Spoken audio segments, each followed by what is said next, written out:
આપણા સમાજનું એક મોટું વાચિંત્ર છે આપણા હાથમાં, ખબર ને? તો વાળો મુઠ્ઠી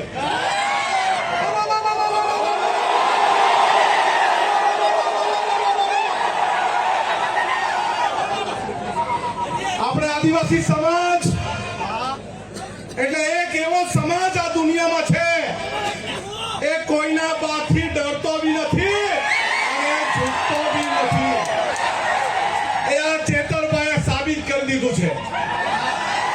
આ ચોર, લુચ્ચા, બેરા, મૂંગા, ભાજપિયા એને કહી દે ચેતર વસાવા એકલો નથી, આ કરોડો આદિવાસી એની સાથે છે. અરે અમને એથી આદેશ આપવામાં આવે ચેતરભાઈ જો જેલમાંથી ગઈ જેલ ભરો આંદોલન કરવાનું છે, આપણે જેલ ભરો આંદોલન કરવાનું છે.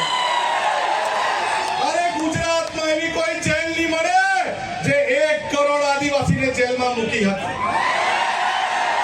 અને આ મારે પોલીસને કહેવાનું છે, આદિવાસી સમાજને બાજી મૂળિયા ગણવાનું બંધ કર. આ આદિવાસી સમાજ આ દુનિયાનો વાઘ છે અને વાઘ રહેશે. હવે પછી છે ને લાફાવાળી કરવાની જરૂર નથી. અરે ભગાવા વાળું કરવાનું શરૂઆત કરવાનું છે.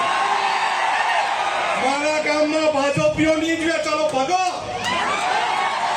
અરે જંગલ ખાતાવાળાને બહુ તુમાખી આવી ગયેલી હોય ને, અમારા વિસ્તારમાં પ્લાન્ટેશન નથી કરવા દેતા, આવીને બતાવજો અમારા વિસ્તારમાં.